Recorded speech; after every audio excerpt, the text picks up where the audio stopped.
Hello, everybody, and welcome to another edition of RowingChat. I'm Rebecca Caro, and RowingChat is the podcast network for rowing. If you've ever fancied being a podcaster yourself or thought that it would be interesting to hear a different voice in rowing, that's what we're here for.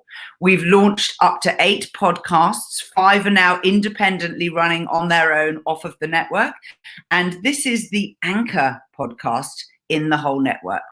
RowingChat is an interview format podcast that has been running since 2013.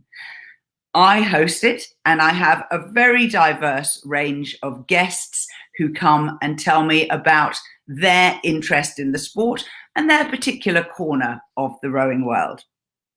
You can follow us on rowing.chat. There's a subscribe button there, which will give you once a week an email where you receive links to all the podcasts published in the past 7 days, or you can find us on all of the popular podcast apps and platforms.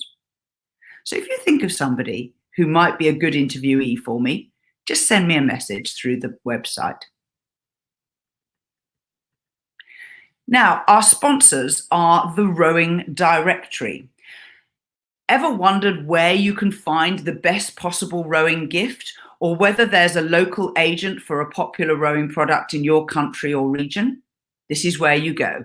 Go to rowing.chat and click on Directory in the menu. We have new listings this month from Pontoon, who do custom crew uniforms. They have a design tool where you can upload your club colours and logo. Rantilla Rowing, who provide forward-facing sculling boats to a patented design. Rowing Vinyl makes self-adhesive numbers and printed graphics like logos to go on boats and oars. Peinert Boatworks provide moderately priced boats with the speed and the feel of elite boats. Nielsen Kellerman make rowing electronics for cox amplification, speed measurement, and force curves. G-Clip Row make custom quick-release shoes for rowing boats. RowsandAll is the rowing data analysis website. And Rowing Solutions make an electric coaching boat in a catamaran design. Please go to rowing.chat and click on menu in the, on directory in the menu, and you'll find them all there. All listed. There are 16 separate categories. Now, my guests today, I'm delighted to say, are the Row Sho. Welcome, guys. It's awesome to be on. Thanks for having us. Oh, thanks, Rebecca. Thanks for having us on RowingChat. I vividly remember the first time I discovered your podcast. I have that sort of lunchtime itch. Just you put something into a search bar and go, are there any other rowing podcasts out there? And I was like, oh, whoa, South Africans. Yeah, I mean, it's good to, it's good to put the rowing brand out there. I think there's definitely more space. There's so much space available for, our podcasts. And I think the rowing world definitely could use, it's great to be in it, but it can definitely use some more exposure and stuff. So we're very happy and we have a lot of fun being part of that experience. Now, would you like to introduce yourselves individually to the listeners and tell us a bit about your personal background and your journey in the sport of rowing? Jake first. Awesome. So guys, I'm Jake, and I grew up on a farm in the Eastern Cape, which is a rural, province in South Africa. And I went to, I was very lucky to go to a very good school here that offered rowing as a sport. And as I'm sure a lot of rowers, how they end up starting the sport, I was terrible at cricket and tennis and a lot of other ball sports after the summer. So I thought, why not, pick up an oar and go out to a nature reserve and row on a dam every single day. It sounded like a much better option. So that's how I got started in the sports, and over time it's developed into something from I did at school to university to now obviously competing at an elite level. And I've had a lot of fun on my journey, and hopefully continue and see some success in the sport. And you're currently part of the South African national team trailing for the Olympics. Yes, that is true. We are currently on a high altitude, high performance camp in Lesotho, and we are training in preparation for going to the Olympic Games and also qualifying at the final qualification regatta soon. Lawrence is your partner in crime. Yeah, I'm the more handsome side of the Row Sho. We do most of the video stuff on me. Okay. So yeah, I started rowing way back 2004, and I'm from kind of like a rowing family where my mom and my dad have raced. My dad raced for South Africa, and my mom is our Olympic team doctor. I also have 3 other brothers, all who have rowed and raced for South Africa. I'm the second oldest brother. And yeah, I just started rowing because I see my dad row when I was little. And when my brother started high school, he started rowing and was just really enjoying it. So I couldn't wait to get into a rowing boat when I went to high school. And yeah, I kind of took off from there. I went to junior world champs, had some decent results as an under 23, and then a few rocky years as a early senior. And then, as Jake said, we both went to the Rio Olympic Games. And yeah, Jake selling himself short there. Jake raced in the heavyweight 4 and got away with a narrow 4th place and such a epic Olympic Games for South African men's heavy 4, which was quite unexpected. And then I raced in the men's pair. So really awesome experience. And then going forward, as Jake said, we're in Lesotho now, which is just the most phenomenal remote place you can go to row. We row on a dam called Katsi Dam, and it's absolute glass, nearly 24/7. A bit of wind every now and then, and storms, but it's about 50 kilometers long. So there's all the rowing we could possibly want up here. And yeah, so that's kind of our background. I don't know if you need any more. You have put some wonderful photographs on your Instagram account of a pair rowing on the dam. Is that you two? Are you rowing together at the moment? No, we're actually in separate boats. Currently, I'm in the pair, and then Lawrence is in the 4 and actually preparing to go to late qualifications. Both of you? Yeah, no, so the pair's qualified already, yeah. And then the 4 still has to go and qualify. And yeah, it's quite nerve-wracking. I've already raced once at the Regatta of Death back in 2012, and I'm feeling a little nervous to be heading back there again for round 2. Hopefully it goes a little better this time. No, it will go a lot better this time. Tell me, are you also doing the World Cup the week after? That's actually, it's quite tricky. I think our coaching staff haven't really spoken to us about that. The plan is, if everything goes really well, is for us to, I think, race at the World Cup. But obviously there's, from a logistical point of view, and there's a lot of red tape, so to speak, for us to get there with Corona and restrictions, especially, coming from outside Europe. There are a lot of different things we have to get right for that to happen. So I think ideally that is the plan, for us to race there. But we'll see. That's we're taking it one day at a time at the moment. Yeah, I read in the newspaper this morning that Greece is lifting quarantine restrictions on people who've had the vaccine. So I know the New Zealand athletes have been vaccinated. I guess you guys are in the queue. Well, not actually. We've been struggling, but I mean, our country has been managing fairly well. We've been getting about 1,500 cases a day for a while now.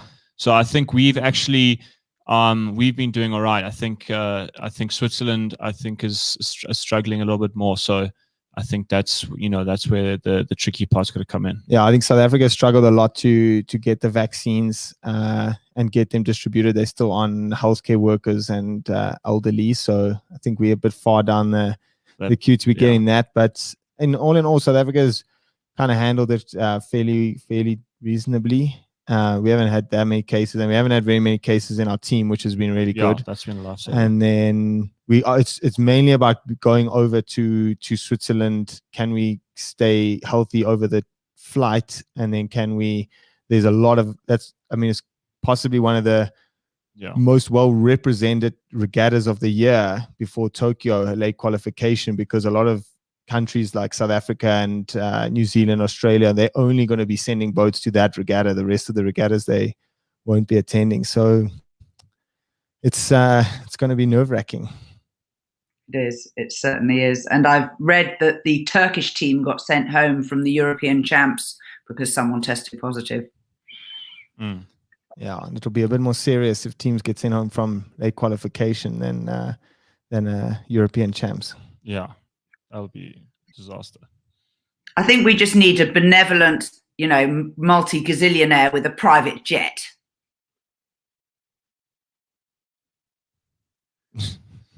Yeah, that would make all our lives a bit easier.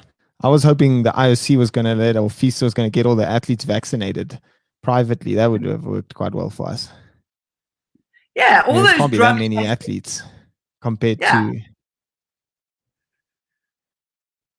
Just send it out through water and just let all the athletes get the vaccine. Easy. Now, let's roll back to, how did you two come up with this madcap idea of starting a podcast? You're obviously friends. You must have roomed together a few times and had a few late night conversations. Whose idea was it? I'll let Lawrence take this one. Yeah, so kind of I started the Row Sho, but Jay came on board basically after like 1 or 2 episodes, because I knew I needed someone else to help me bounce the conversation off and have it a bit more casual. And I mean, it started off with just we felt like we had decent stories from the Olympic Games, and anyone we'd spoken to had amazing stories from the Olympic Games, and we thought that there was no access to any of these kind of remarkable athletes beyond the results page. And without if you're just looking at their results, it's cool, but we know that there's so much more behind their results. So initially it started off as just a South African podcast. We were just going to interview South African rowers and bring it to the South African community. But immediately we thought, no way, more rowers are going to want to speak about this and hear about this. So we branched out, and from there just took off. I mean, it really was, it's more us trying to hang on to this thing and keep it going rather than trying to pull teeth, Jake? Yeah, and I think what's also helped a lot is I think Lawrence and I are in a unique position of being high performance athletes that are currently competing at elite level, and that I think that gives us access to the ability to speak to some of the most amazing athletes in the world. And I think as the show has progressed, we've kind of leveraged that to be able to speak to the elite athletes in the world, and some of the top performers. And it's great to get their voices heard, because I mean, everyone out there would love to listen to the Maher Drysdales of the world and just listen to their stories, because I think when you listen to their stories, the biggest takeaway for me, there's always small parts that you find within yourself, which is great. And then also, I think from our side, from also is like we just wanted to hear the stories. So having the best way to do that was to record it and say, oh, we're doing this podcast and we're going to post up these interviews. But literally, if no one had listened to them, I think we would have still carried on interviewing people, because we were enjoying it so much and learning so much from these best athletes in the world of rowing. So the podcast was kind of on the side. I like that, because it's very, very clear in your interviewing technique that you're both the two of you riffing off each other, which is lovely, but actually you spark such curiosity in the listener by the questions you ask. And because you have the status of being elite athletes yourselves, you kind of have license to ask questions that a journalist just wouldn't be, they'd be cut down. They just go, nah, not answering that. Yeah, and I think there's a lot of respect. I mean, just across most rowers, I often think like if, as a rower, as soon as you've done a 2K erg, there's an immediate level of respect and understanding between the two of you, just because of the, what you have to put yourself through. And it's similar in the podcast. Like, I feel like Lawrence and I have got a great ability to connect with some of the athletes we talk to, just based off that.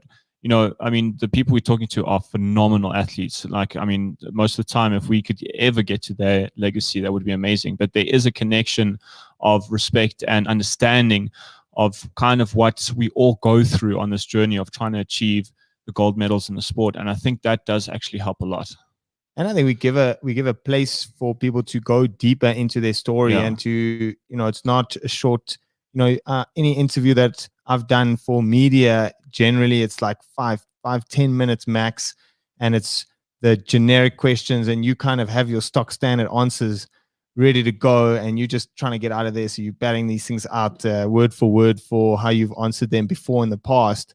And now we're giving the athletes chance to really dig in, asking them like actual questions about the sport, their involvement and their journey. And I think, I know I appreciate that, and I'm sure that our guests appreciate that. I get the impression that the stories you managed to draw out are the things that would never make it into an authorized book, biography.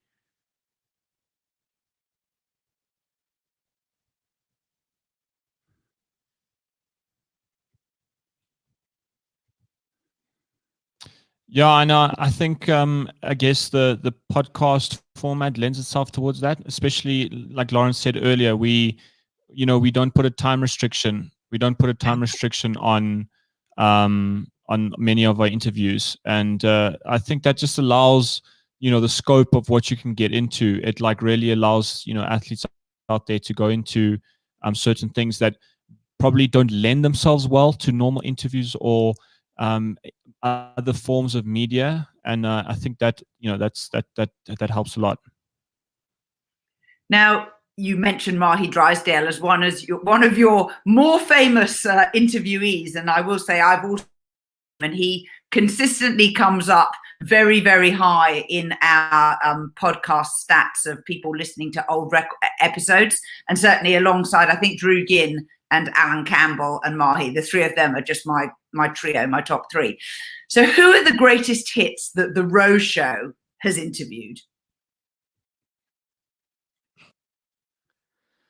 Sure, we have some banger episodes. We really have some good ones and some eye openers, and some of them are unassuming. Some of them are the athletes that you wouldn't really think would have this amazing story, and then others are just who they are is so good. But I think for me, my personal favorite episode is Eric Murray. We had such a good chat with him. We had to split it onto 2 parts because it was, I think we spoke over 2 hours. And, we just couldn't get him to stop once we got going. And his part 2 really goes into like I enjoy this side of the Row Sho where we get into like the really technical, really complicated parts of rowing. And he dived straight in and he told us amazing stories about it. And he, we're talking about someone who's won 69 races in a row.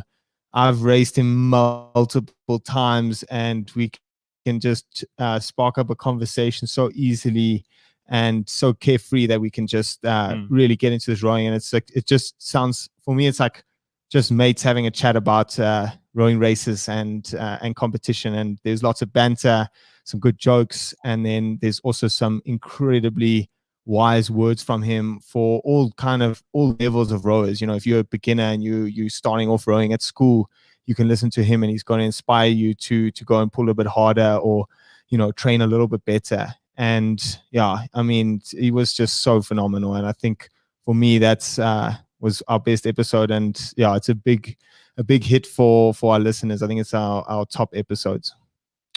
Yeah. And I think for me, I mean, Eric was a fantastic episode, and I'd probably put it up there with my favorites. But I think episode that stands out to me, if I think back to recording it, was probably the episode we did with Martin Cross, and that was a good one. And good answer. I think Martin Cross, not only is, he's got such an interesting story, not just being an athlete, but his journey to being the voice that we all know as the commentator World Rowing. He also is a fantastic storyteller. And because he spent so much time behind a mic commentating and in media, he is so good at talking and for us as interviews to have someone on the show that's so good at staying on point and delivering fantastic points, bouncing back between the two of us. I think the conversation we had with him was amazing. And, he is a gold medalist from the Olympics. So talking about his journey in the sport from a time, that a lot of us rowing today are not familiar with, that was amazing to listen to. And I think he had a very candid, he offered us a very candid look into his rowing journey. And I was really happy that I got a chance to speak to someone like that. And I mean, all in all, I mean, like I said, he's just a really good storyteller. I mean, you could have that guy around for a braai or a barbecue or dinner, and he would be the best person to strike up a conversation with. And I think that stands out as a really good episode. But it's hard to choose as well, because I really feel like there's and even though the athletes that don't even necessarily know, if you're looking through our list and you pick one of those, they promise you they're going to blow your mind and blow you away with their story, their journey. Some of it is just unbelievable. Rowing really has some incredible athletes behind the scenes there. Have you guys read Martin Cross's book, Olympic Obsession? Because if you can get a hold of a copy, and it is out of print now, I used to sell it when I owned Row Perfect UK. It was one of my best-selling books, and the only place I could get copies from was from Martin's house. And I used to get on my motorbike and I go all the way down to New Malden to his home to pick up copies that I'd then carry back in carrier bags swinging off the handlebars because I didn't have room enough for them. And they were hardback. And it's a collection of, each chapter is a story about, as you say, he's a great storyteller. And I was talking to him once and he said, there's another whole edition of that book. I've just got another whole load of stories. I just need to find the time to write them. And he said, the scandals, the love interest. Yeah, that sounds like a rower. Yeah, sounds like many rowers. Many rowers.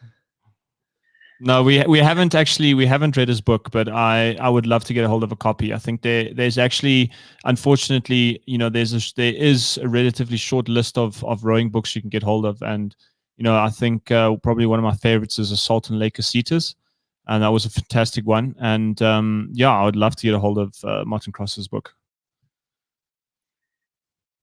One of my most popular blog posts is rowing books, and I create a list and I just keep adding to it anytime a new one comes out. It's when you're actually interviewing people, do you learn from them things that you can then put into practice in your own psychology or your own rowing training? Definitely. I mean, I think it's a tricky one, because you don't necessarily want to kind of take on all this extra info from all these athletes and try and make your picture better. I think it's more just about learning more about the sport, about rowing, about the rowing stroke, and kind of building a bigger picture in your mind of what the ideal stroke and the ideal training is necessarily. So it's not so much that like we're trying to copy every good idea that people have, because there's so many different ways for athletes to be fast. There's so many different training ways. There's so many different ways to execute the rowing stroke. It's more just learning about how many different ways there are, and then being more kind of educated on the choices then that we can make at home in the boats. Yeah, and I think, like Lawrence said, there's a dangerous element of trying to implement at many times things that you will listen to, because I think those things, those insights that come from these athletes are often within a realm of contextual ideas and programs and coaches, techniques, patterns of behavior that you might not necessarily have access to.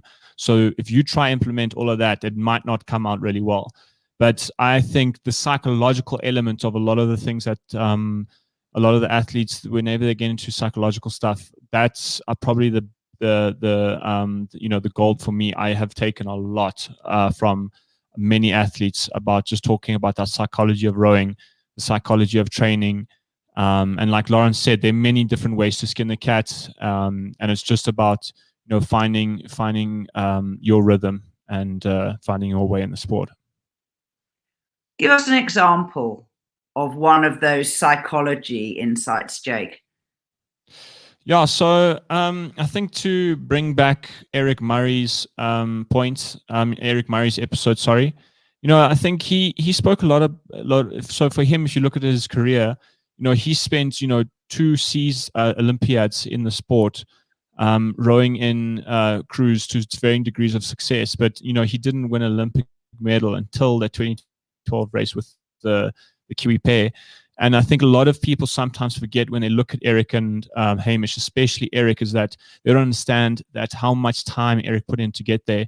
And I think psychologically, learning from someone had to put in the grind for so long to get to where he was, and just listening to his humility and his groundedness. I mean, Lawrence said it was like having a chat with a friend, that it was almost disarming for me because I didn't expect him to be so down to earth and humble. And it's like, just learning from that kind of, humbleness and just the desire to be better and to work hard, and that success is a long road. Sometimes, you take turns, sometimes you go backwards, sometimes you go forwards. It's not a linear path. And for me, that's probably, one of the striking ones that I can recall. Lawrence? I like when we get into like the crew dynamics, and that I feel like that is such it's almost like on par with like the physiology and the technique of the actual stroke, is the dynamics between the crew and how important that is for success. And then the more crews or the more successful athletes that have been in these crew boats we chat to, the more we realize that kind of magic sometimes that you can feel when you get in a boat that just moves well and just clicks together. It's not all, there's kind of some kind of science behind it, and there's some kind of there's elements that make that work. So I mean, when we who do we chat to, Jakes?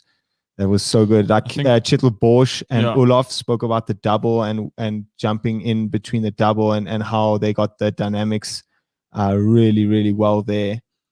And Brian Volpenheim, I think him speaking about the 8, especially the 8 that went to the 2000 Olympics and came 5th, which was a horrifically disappointing result for them. Listening to him speak about those dynamics in a crew like that, and then turning that around in the next 4 years, especially with him, one of the members that continued on, turning that around and learning from their experience that what went wrong and what could change. And then, you're dealing with an 8 egos, and then changing it up to get a fantastic gold medal at 2004. Those are really interesting. 2008, sorry, but those are really interesting.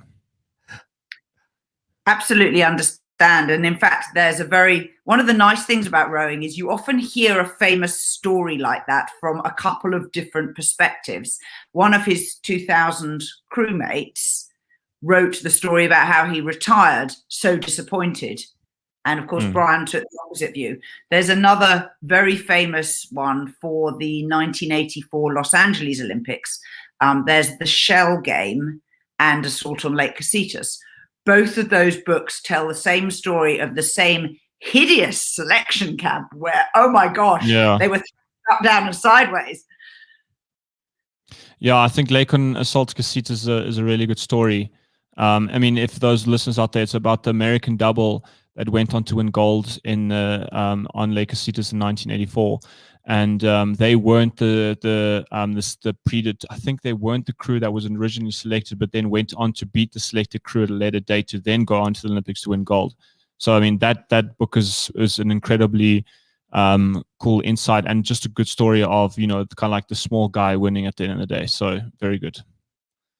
Absolutely right. Now, from the two of you, you're in different crews. What are your personal skills as athletes and your preferences in a crew situation? What's the role that you like to take? So it's actually quite funny because me and Jake are really similar. We both like being in the stroke seat, and we both have performed really well in the stroke seat of many boats.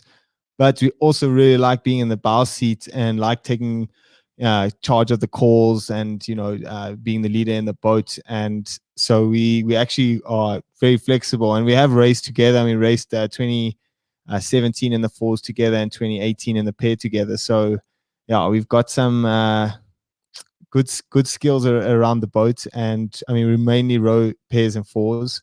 And I would say my favorite position, I mean, I raced in the bow seat at the Rio Games, and I really like the bow seat. I feel I can add a lot of value in the back of the boat. You're in charge of the calls, you're in charge of the race plan, and I feel very comfy in the back. But I do like stroking. I feel like you're I don't know, you're always the big dog if you're sitting in the front of the boat. Yeah, and I think I would say that I've spent most of my time in stroke seat, so I would say that I would most of my skill and my proficiency as a rower has come from that stroke seat. So I mean, definitely that would be my most proficient position, and probably where I'm at my best. But I've actually, as I've become more seasoned and somewhat of a veteran now in the South African rowing team, the leadership element that I can bring has seen me row in the bow seat, and I've actually again enjoyed that, just like Lauren said, from the control side. And then again, I also think of that bow seat as an amalgamation of a coach, a motivational speaker, and a technical analyst all in one. So I like that challenge of keeping the crew honest and trying to bring out the best of the crew on the long steady. So yeah, say that's a cap of what I can bring. I love what you're saying about maturing within the context of the entire team, because you realize that, physiologically, you've got what you were born with, and you've both highly trained athletes who now have many, many years of training under your belt. But actually, that's quite a small part of what it takes to get to the A final, let alone a medal. What are the things that if you were looking back at your younger self, the Jake, the Lawrence, on your first year on the team, what advice would you give yourself with the context of what you now know? I would say start off, and I wouldn't say don't give yourself too many expectations. Rock up to every single training session, and try to be as consistent as possible. And the last thing I would say is be as coachable as you possibly can, even when your ego gets in the way. Sure, Jake, that's a good answer. So I would say similar to Jake is the being coachable is probably the number one. And I think I was lucky, and I think Jake probably feels the same, as we joined a South African team that was really on the up. We had some really successful people above us, and we joined this team where there were some really impressive athletes and lightweights that were doing some really good results overseas. And we joined this team, and they kind of gave us that the good advice. I think those guys had a tough time before them, and they didn't have people above them to kind of bring them up. So I remember getting one of the biggest pieces of advice that I got was seizing every opportunity that you get. So you're there every day and you're training hard, but learn to recognize when you get that sniff and that you get that opportunity to put your name on the top of the list, and then take it, because that one session, you might be quite far down the list, but if you nail the one session that counts, you can often put yourself right at the top very quickly and do a lot of damage to your opposition that's around you. Jake, give us an example of what is going on in your brain, your little self-talk, when your ego's getting in the way. Because I'd love listeners to be able to identify for themselves what that might be feeling like, so that they can respond to it. No bad language, Jake. Yeah, no bad language. I think I've actually gotten much better at this the older I've gotten. I think I don't know. I think it might be from the podcast as well. I kind of recognize that there's a sense that, the more experience you get as a rower, the more you realize that there's so much out there and there's so much more you can learn. And I try to always take a stance that the coach is always right, regardless of what he says. And, I think there's also, I keep telling myself a couple important points, that when there's something different in the boat, that difference might be come across as a negative feeling in the boat. But that difference oftentimes will just feel negative because it's different and it's alien. And a lot of the times that doesn't mean you shouldn't try and replicate that change. And I think, again, just staying humble and honest, because if you let your ego get in the way, that's going to be a horrific, can lead to horrific results. And just stay humble, stay grounded. You're not unless there are very few people, but you're not the best in the world. There is someone out there that is faster than you, so you got to stay hungry, and you just got to listen. Don't think you know more than what your coach does. Always listen to what they say. I love what you said about both appreciating and understanding the stroke and the bow seat. Do you both row on both sides?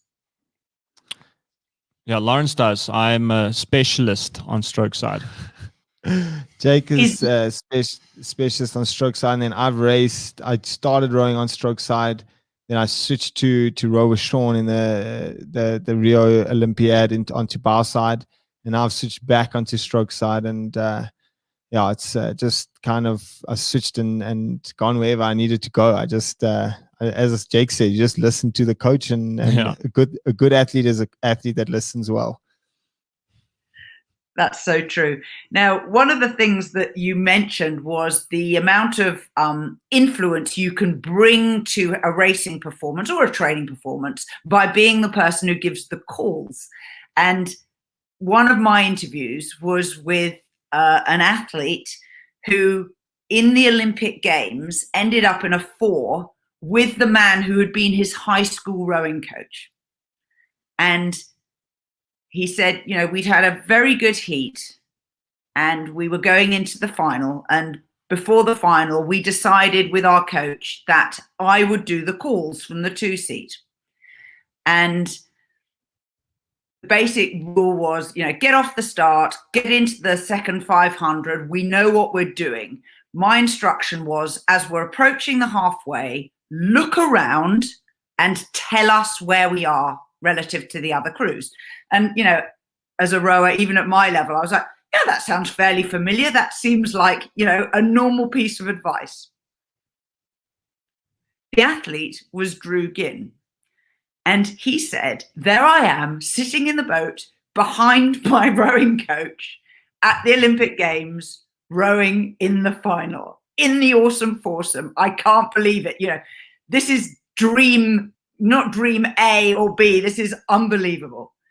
And so I follow instructions and I get into the second 500 and I look around to see where we are. And I tell the crew where we are relative to the other countries. And then he said, I don't know what happened, but for some reason, I decide I should be starting to commentate on the race. Nice. He said the 3-man turned around and told him to shut the fuck up. Yeah, I think that's the reasonable response, especially in a racing environment. I think if anyone could be able to speak that much, I'd be like, listen, you need to stop speaking and start pulling a bit more. No, that's so funny. That is so funny. And, it's so true. If you're ever in a race and, you got the young guy in your crew and, that they are putting it all out there for them. And sometimes they can get carried away and they need to get told, listen, you need to shut up because we're racing here. This is all in. So that's so funny. Isn't it interesting, though, how when the blood goes from your head, you don't make very rational decisions? Have you had a situation where something's happened which has been very, very random or completely, I was unable to do anything, I was a frozen rabbit in the headlights? Well, I think in a racing environment, I'm trying to think now, just from like weird things happening during a race. I've had recently, 2 years ago, we had at the beginning of the season, there's a regatta that's held at Rudderplaat, and often we compete in sculls as individuals. And it was rough weather, and I remember in the heat before the start of the race. I remember one of the athletes looking across and saying, "No one fall in," laughed sarcastically. And I'm like, dude, you shouldn't have said that. Start the race. 400 meters in the race, that person fell in the water. And then the next heat, another person, and we're talking about we all, on the trying for the South African team. So these are all proficient scholars falling in. And I just thought that was hell of a funny. Yeah, and I've had the same, very similar to Drew's story with we're racing at 8, and we have a schoolboy stepping into the 8 to cox us and just going ballistic out the start, just screaming. And then it's like every single stroke. And I was sitting back, I think in like 6 or 7 seat, maybe 6 or 5 seat. And the stroke man, the 7 man, no one is saying anything to the cox. And I'm like, everyone is just getting killed. We're winning the race and it's going well. And he is just screaming and screaming and nonstop. And eventually also had to just shout from the back, just shut the fuck up as well, because it's like it's so distracting. And the blood is flowing. A rowing race is a seriously aggressive, it's an emotional thing to go through. And now you have someone that's irritating you during this extreme performance. So it's that is definitely one of the most infuriating things that can happen. Verbal diarrhea from coxing. Oh my Lord, it was bad. I was also in that 8. I do remember that. And of course, you don't want to discourage the lad because he's only just beginning his rowing. No, exactly. No, we did. No one said anything for till the 1500 meters, till 500 meters to go, and then suddenly it's like, okay, this is now getting too much. I think he got carried away because we needed. I can't remember. I think there were a couple of 8s that were made up. I think there were 2 8s that the squad managed to put together, plus there were university 8s, and we didn't have a cox because there isn't that much 8 racing around here. So with the coxswain are in short supply. So we had a schoolboy jump in, and obviously he just got carried away. And it must have been the fastest 8 he ever rode in, and we were winning quite comfortably, and he just got carried away. But we said to him afterwards, we said, just don't think too much into it. We don't hate you. It was, listen, it's just in the situation. We gotta say something because we cannot race down the track like that. And actually, talking about this story, I've the exact very similar opposite story. So the first time, my first year of rowing in the national team, I joined the team, and things are going well.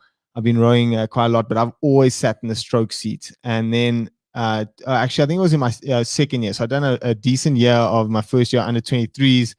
Starting to be a decent under 23 athlete, and I get put into one of the top lightweight 4s because I was a bit spare, or they had a sickness or an injury. So they put me into the 2 seat of a 4, and this is like the first time I've ever been in the back of a boat. I've been stroking since I joined rowing when I was at school, and I've just always sat in the stroke seat. Now I'm back in the 2 seat, and I'm rowing with my older brother Matthew and James Thompson, and and one of the others, maybe Caesar and Lovu, and I'm get told now I must do the calling, and I've never called in a boat ever before in my life. So we row a lap, and I'm just trying to wonder what the hell's rowers are supposed to say when they're calling, and I'm trying to think, and I'm just saying like 1 or 2 things every now and then, and we get through the first lap, and my older brother, as siblings would do, just turns around and has me. He's shouting like, "What the hell is wrong with you? You're supposed to be calling, and you said 2 things down the whole stretch, and our boat's not going well, and you just bring this thing together." And I'm like sitting there like, oh my soul, all I'm trying to do is row with you guys. The level is already so much beyond what I'm able to produce, and now suddenly I must call as well. And then the guy behind me in the bow seat just calmly said, "I'll take the calling." I was like, oh, thank God, please someone else do this. Oh, that's funny. Oh, that's brilliant. It's a bit like that when you first start coaching. You're going along, and you see something, and you pick up your megaphone, and then you put it down again without saying anything because you can't decide what you're going to say. Oh, that is brilliant. Absolutely brilliant. Now, I am going to guess, since we've gotten into unexpected moments, that the podcast has thrown you guys some real curveballs from time to time. You're looking at each other and grinning and nodding. Come on, spill the beans. This is why we're interviewing you. We want to hear about all the balls ups.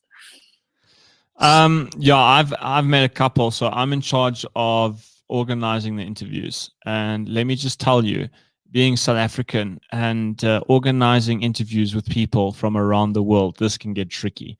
So, I've made a couple blunders with timing issues with Emma Twigg. I organized an interview with Emma on a Saturday, and for some reason, the last person we spoke to was from Canada, so I thought it was the day after or the day before. I didn't think it was on the day, and I was busy having a beer or two, and then I realized in a shock moment of clarity that I was supposed to be talking to Emma Twigg in half an hour. So I panically messaged Lawrence, and then obviously he would know, and I messaged Emma, but thankfully she was fantastic and said, listen, it's okay, we can chat tomorrow. And then I've made a couple of those errors. The timing errors are really, that's a classic Jake move. We like, I'm like, Jake, have you double checked the time? Yes. No, have you really checked the time? Yes. No, we're good, we're on. Then get there and it's like daylight savings in GB, that was also another bad one. I I organized the interview with Katherine Grainger, Dame Katherine Grainger, and that was really difficult. She's really busy, so it took a while for me to set up a date, but it was a long process. And when I started that process of organizing a time, I was out. Daylight savings hadn't started yet, so I booked it down, and I made sure I had the app, everything was right, and I'm like, GB, it's 1 hour behind, it's fine. Daylight savings, for some reason, there's a thing called daylight savings. So that was also a mistake, but that was an hour later, so that didn't end up being a disaster. Yeah, and then I think that the worst one that we've had by far, I don't know if we can go into explicit details about it, but I'll just give you the brief oversight of, we were on training camp and Jake had eaten some funny fish. And then there was, we were chatting to Jake Wetzel, and mid chat, poor Jake had to run off to, I had some toilet to the loo. He was having some issues. So that was quite an interesting one, and I had to really hold my composure to keep the interview running. And it was before we were doing video chats. We were just on audio, and I don't even think Jake Wetzel knew, but it was carnage on our side of the microphone. I could not believe Lawrence managed to keep it together. I could not believe, because I thought that was it. There's no ways. And it was fairly early. I'm like, oh, guys, we're talking to Jake Wetzel here. I can't let this happen. So that was probably the worst out of them. But yeah, we've had our fair share of mishaps. I'm going to let you guys into a secret. I set up the interviews, but I do not organize the times. I have a specialist who does it for me. Don't worry, Rebecca. I also have a specialist that does it for me. Oh, no, it's tough. But now I've got a dedicated website and an app that I use to calculate the time zone changes. So yeah, hopefully it's smooth sailing from here on. We discovered one time really early on, when I was using, honestly, the early software available for podcasting was lousy compared with what's available now. Sure, I can imagine. I was using live gaming software. You know how gamers get on. Yeah, for streaming. Yeah. And we chose to do it on a day when the USA went into daylight savings, but not every state did it. Oh. And I had people messaging me going, when's it on? I'm like, we don't start for an hour. And other people going, when's it on? It was like, we finished an hour ago. Oh no, the daylight savings is a mess, because we don't have it at all in South Africa. Yeah. There's no such thing. So that really messes with us. And the time zones can be really intense, because you're dealing, and you're not even sure. Sometimes you're not even sure what city people are living in, and really takes some finesse to get that right. Yeah. But actually, we haven't had like catastrophes. Like, we haven't ever missed one and then we had one where we rocked up for the interview, and our guest had misjudged the date, but other than that, we've been fine. It's so easy to reschedule and just carry on with your life. Can't let those kind of things stress you out. Absolutely not. And of course, New Zealand is the worst time zone. We are a day ahead. So I'm Thursday, you're Wednesday, and everybody gets us completely wrong. And it's just hideous because from us trying to, at least you're in line with Europe. We're not. Yes, that helps. Yeah. Actually, though, our episodes with New Zealand have worked out well because their morning and our evening kind of line up, and it's better for us to do it in the evening because then it doesn't get in the way of our training. So kind of works. Yeah. I will say that we tried to get Emma Twigg on recently, and because she's in a book called Women's Voices in Rowing. So I had the book author and said, could you invite one of your chapter subjects? She said, yeah, Emma, that would be awesome. That'd be awesome. And we couldn't find a time where Emma was available, I was available, and the host in the Czech Republic was available. No, it can be tricky. Now, you guys have just launched a Patreon to get support, financial support for your podcast. Would you like to tell the listeners a little bit about what led you to do this and how it's going? Yeah, so I mean, we've been running the podcast since 2017, and it's always been free, been a hobby of ours, and we've always wanted to kind of just take it up a little notch. And our equipment and stuff wasn't ideal, so we had a really average mic, and recording it was always a bit messy. So we launched the Patreon because we knew that we always have a really good rapport with some of our listeners. They always message us and let us know what they think of the show and give us their ideas and their tips and stuff. So we wanted to see if we could turn that into some kind of financial support for the show. And so we launched the Patreon, and it's been amazing. And I think it really does allow us to go on and kind of make the show a little bit more regular and kind of give us more opportunities to bring more content to our listeners. And even the microphone and the setup that we've got now, that's all from our Patreon. So it's been really, really amazing.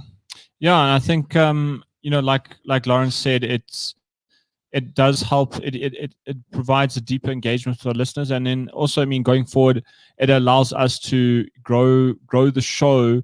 And turn it from it like from a hobby to something that's more substantial. And then the way Patreon works is you have the tiers and you have a subscription model, so you can sign up for either one. We just have 3 tiers: bronze, silver, gold. We thought that worked out quite well for all the sports enthusiasts. And do you want to explain the tiers for everyone, Jake? Yeah, so for the first tier, for our bronze tier, we have bronze, and at the moment that's just a support tier for helping the show out financially and just providing support.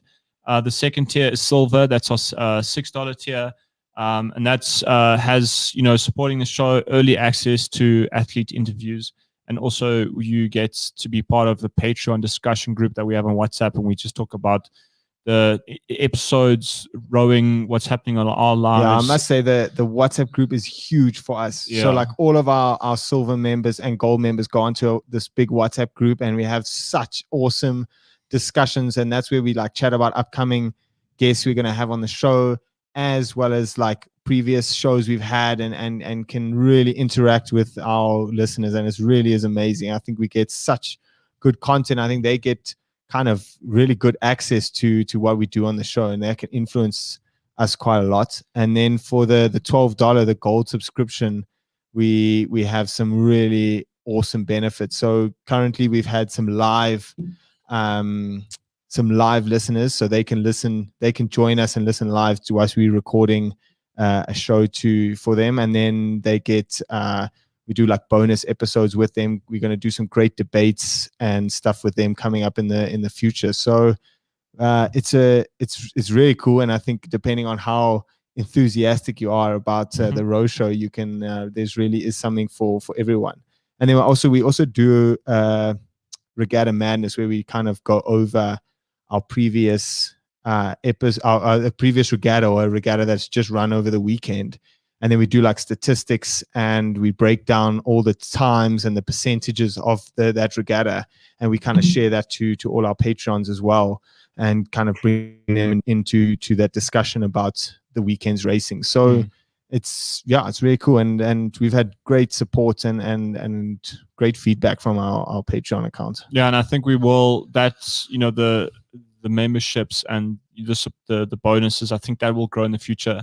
We are fairly new to it, so as we develop a podcast, the bonuses and the rewards we can offer are probably going to increase as well. Because I mean, there are things in the pipeline that we're also working on at the moment. So yeah. Interesting. So for the listeners, you can find the Row Sho and support them at Patreon, patreon.com/The Row Sho. And all of the information is there for you. Now, I think that was a stroke of genius, if I can say so, publicly. And I'm really, really delighted that you guys have taken the lead in getting support from your amazingly engaged audience. And I personally love it when you do the Regatta Madness episodes and you go through the prognostic spreadsheet and the percentages, because, listener, if you haven't heard this, what you hear is on-air live misunderstandings between the two guys as they go, no, they were the worst. No, they weren't the worst. The worst one was this one.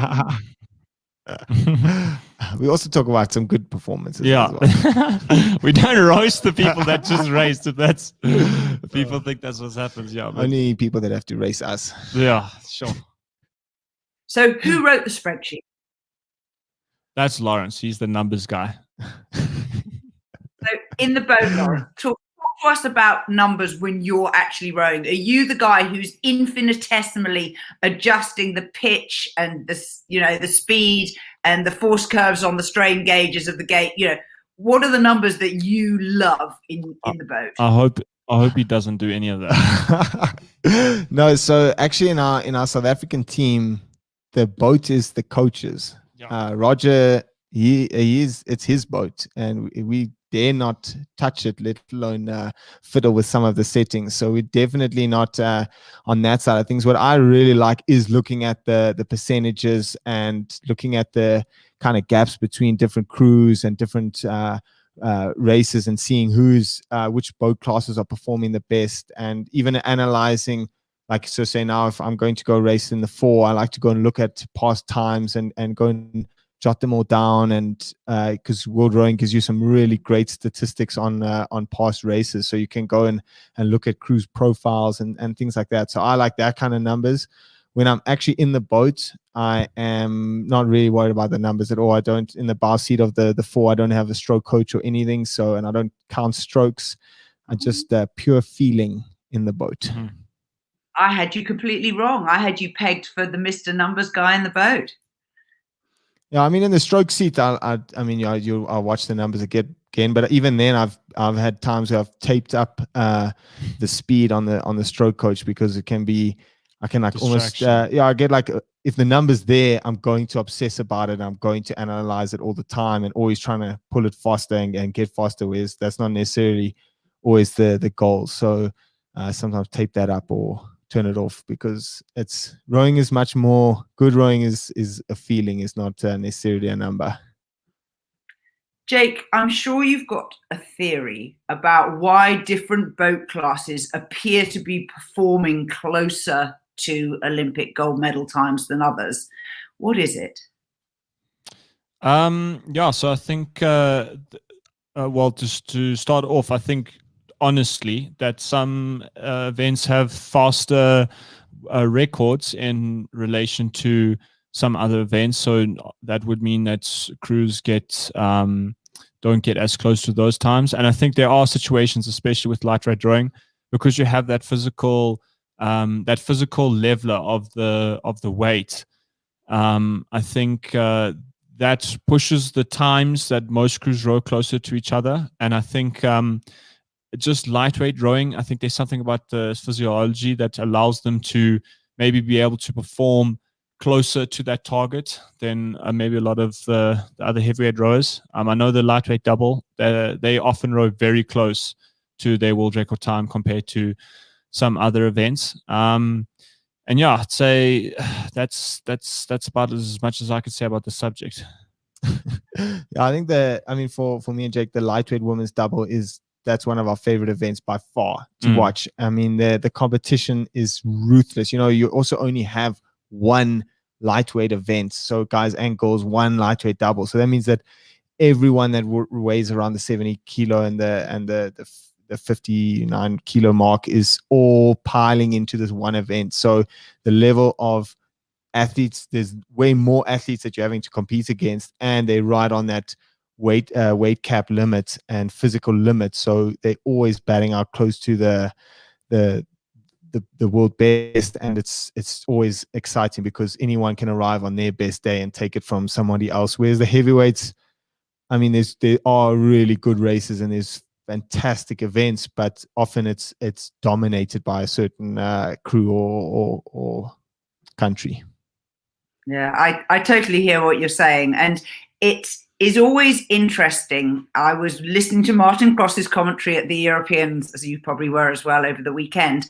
And some of the remarks that he's made and some of the remarks that me and my husband were making when we were watching some of the races, it's really interesting to look at who won and who came second, and whether or not you think that they've already hit their terminal velocity. Because there were definitely some events, we were particularly thinking of the quads, where there were some wins. There were some wins at some extremely high stroke rates and some people who were, really nailing it, and, total kudos to them. They earned what they got.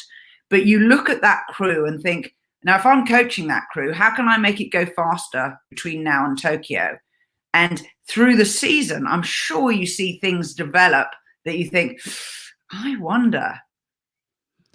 Yeah, definitely. I think that there's definitely that element of crews now maybe being a bit, I don't know about too quick is the right word for it, but being too conditioned and too close to their peak speed. But I also don't think that there's always a little bit of room to make up. So I think if crews slow down from now till the end of the season, I think that's maybe from the bad coaching or bad programs that their training is not executing that good stroke. Because if you already at the top of your game, your program and your coaching and your support staff should be able to at least maintain that speed to the end of the season.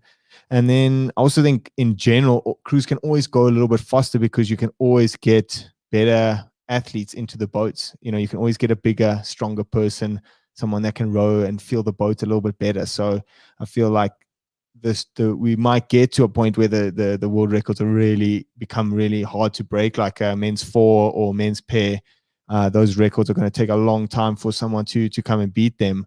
But eventually there will be someone that rows a little bit better or is a little bit bigger than Eric and Hamish, and they might get the right day where they can take the record. Now, you both know that I edit a book called Rowing Tales each year. And in it's a collection of stories from all sorts of different people from around the world and from around different parts of our sport. Have you guys got a rowing tale you'd like to share with me? Yeah, I'll go first. I actually think we've actually gone through quite a cool set of rowing tales on the podcast. But in 2019, I got a very lucky chance to go to Zambia and race on the Zambezi River against Oxford and Cambridge. It was an event where I was part of an alumni crew of University of Pretoria rowers, and we raced against alumni crews from Oxford and Cambridge. And then there was there was a festival in the town we were racing in, Livingston. And so the three of us, the three crews raced on Saturday. But the tour itself was amazing. It's probably the first time I've been on a tour, and the most important about the tour was not the actual rowing. It was the fun and just being able to interact with the rowers from Cambridge and Oxford.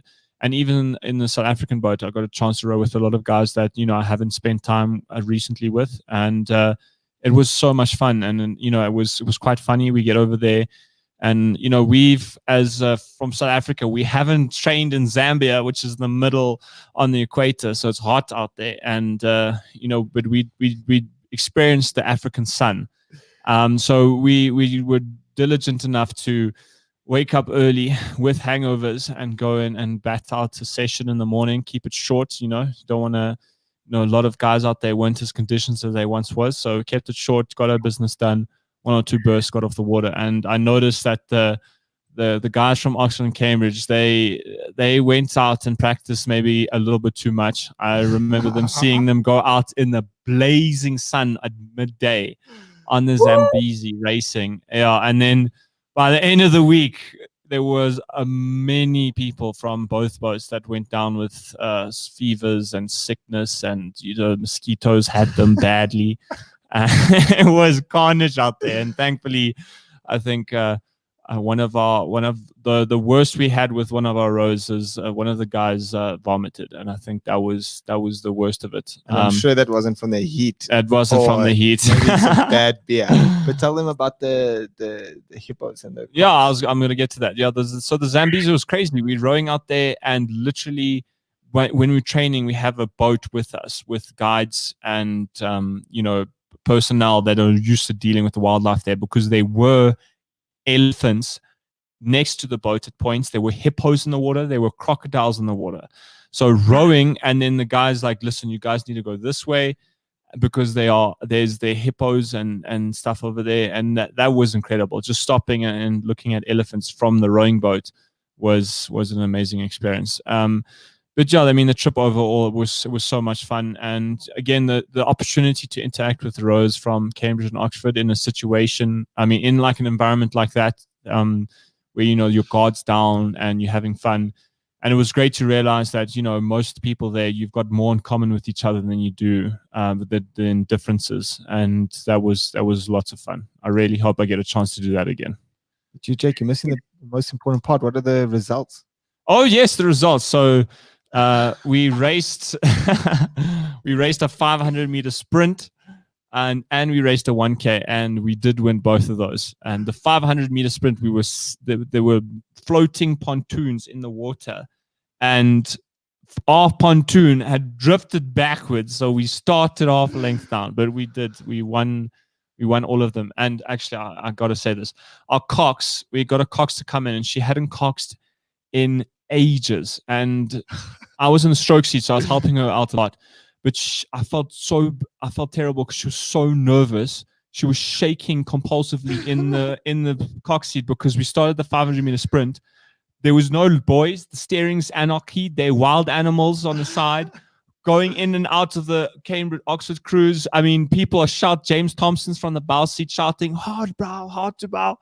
And after that race, I thought she was going to fall over because she was shaking so much from the nerves. And then she coxed 3 more races after that. So, she did a fantastic job that weekend. So, yeah, it was lots of fun. You know what they say, bad dogs and Englishmen go out in the midday sun. Yeah, no, that was lots of fun. Your go, Lawrence. What are you going to stun us with? I actually thought of a good story whilst you were chatting, but actually I was gonna start by saying that I was upset. I should have been upset that I was missing the Zambezi row, but I was on my honeymoon, and I'm pretty sure I was having more fun than Jake was up in the Zambezi getting chased by hippos. So my rowing story completely different.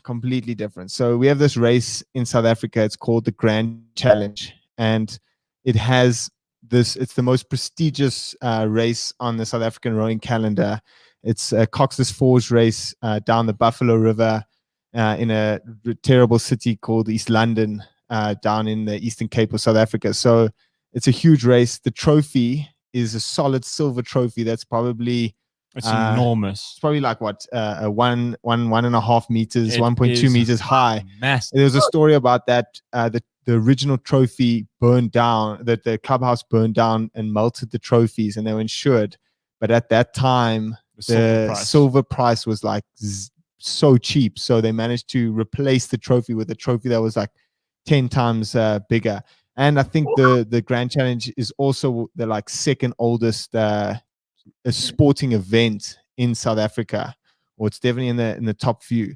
So anyway, we had this dream, because I told you earlier I have 3 brothers, and we all were rowing at some points, but it's been really tricky because my older brother is 9 years older than my youngest brother. So we always wanted to row together in a 4 and race the Grand Challenge, and it was always a dream because we never really thought how could we make it work, because there was just the logistics were a nightmare. And my youngest brother was always at school and doing his own racing at the regatta, and then my older brother retired before my youngest brother finished school, so it never really made it to the front. And then in 2017, Jake? Yeah, 2017. In 2017, we had a chance to race this brothers challenge, the brothers 4.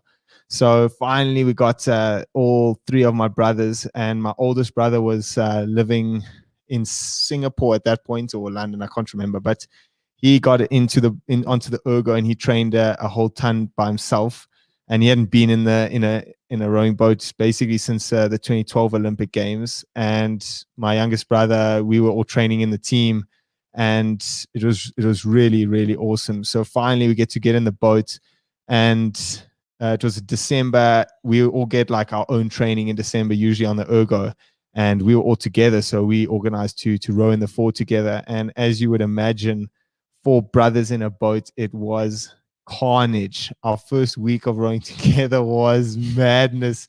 We had my brothers basically climbing over each other to fight with the other boats. If you thought siblings were bad on not wanting to sit in the middle seat of the car or the back seat of the car, this was on another level. Even my dad had to step in and calm things down, and we thought this is never ever going to work. And I mean, we do get on extremely well, but obviously when we're super competitive and we all think we know the most about rowing, so it was it was a very heated moment.